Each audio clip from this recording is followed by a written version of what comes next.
السلام علیکم۔ آج میں حاضر ہوں ایک نیا چیلنج لے کے کہ لیس دین 3 منٹس میں ہم کس طرح اپنی اسائنمنٹ کو ایک گڈ لک دے سکتے ہیں فارمیٹنگ کر کے۔ آئی ہوپ سو کہ آپ کے لیے یہ بہت ہی امپورٹنٹ ہوگا، کیونکہ سب سے پہلے جو ویو ہوتا ہے وہی بہت امپورٹنٹ رکھتا ہے ایز کمپیئر ٹو جب اس کو فارمیٹ نہ کیا جائے۔ پروفیسرز ایسے ہی سائڈ پہ رکھ دیتے ہیں جب دیکھتے ہیں کہ اسائنمنٹ کا لک ہی اچھا نہیں ہے۔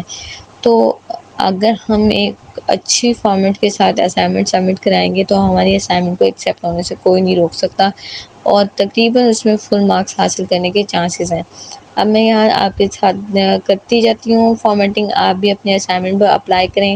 ہوپ سو کہ آپ کی اسائنمنٹ بھی میری اسائنمنٹ کی طرح ایک بیوٹیفل لک میں آ جائے، تاکہ اسے ایکسیپٹ ہونے سے کوئی روک نہ سکے، ٹھیک ہے۔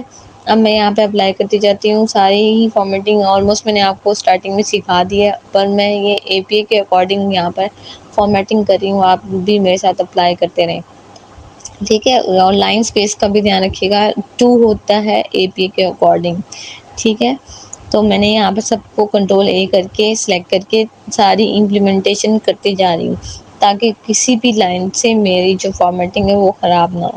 اور جب بھی ہیڈنگ اگر 1-2 لائنس کے ساتھ آ رہی ہو تو ہم ہیڈنگ کو نچلے پیج پہ لے جاتے ہیں، ٹھیک ہے۔ نچلے پیج پہ لے جا کر ہی اس کو سیٹ کر دیتے ہیں اگر ہیڈنگ ہماری پیج کے اینڈ پہ آ رہی ہے تو، ٹھیک ہے۔ اب میں نے یہاں پہ ساری سیٹنگ کر دی ہے، اس کے بعد میں دیکھ رہی ہوں کہ میری پیج نمبرنگ کہاں ہے، ٹھیک ہے۔ پیج نمبرنگ میں نے یہاں پہ سیٹ کی ہے تاکہ مجھے پتا ہو کہ میرے اسائنمنٹ کے کتنے پیجز ہیں۔ اگر میں ٹائٹل پیج لگا رہی ہوں تو اس میں بھی ٹائم نیو رومن کی جو وہ ہوتی ہے نا کاؤنٹنگ، وہ یوز ہوتی ہے۔ ہوپ سو میں آپ کو نیکسٹ ٹائٹل پیجز پر بھی لے کر جاؤں گی، تاکہ آپ کو یعنی ٹائٹل پیجز کی بھی فارمیٹنگ کا اندازہ ہو جائے، ٹھیک ہے۔ اب میں یہاں پر آپ کو سیو کرنا بتا رہی ہوں کہ سیو آپ کسی بھی فولڈر میں سرچ کر کے کر لیں، تو اگر آپ نے کوئی فولڈر بنایا ہوا تو اس میں سیو کر لیں، ٹھیک ہے۔ اب ہوپ سو کہ یہ اسائنمنٹ آپ کے لیے بہت ہی فائدہ مند رہی ہوگی۔ تو ملتے ہیں ایک اچھی اور نیو ویڈیو کے ساتھ، تب تک کے لیے اپنا رکھیں خیال۔ اللہ حافظ۔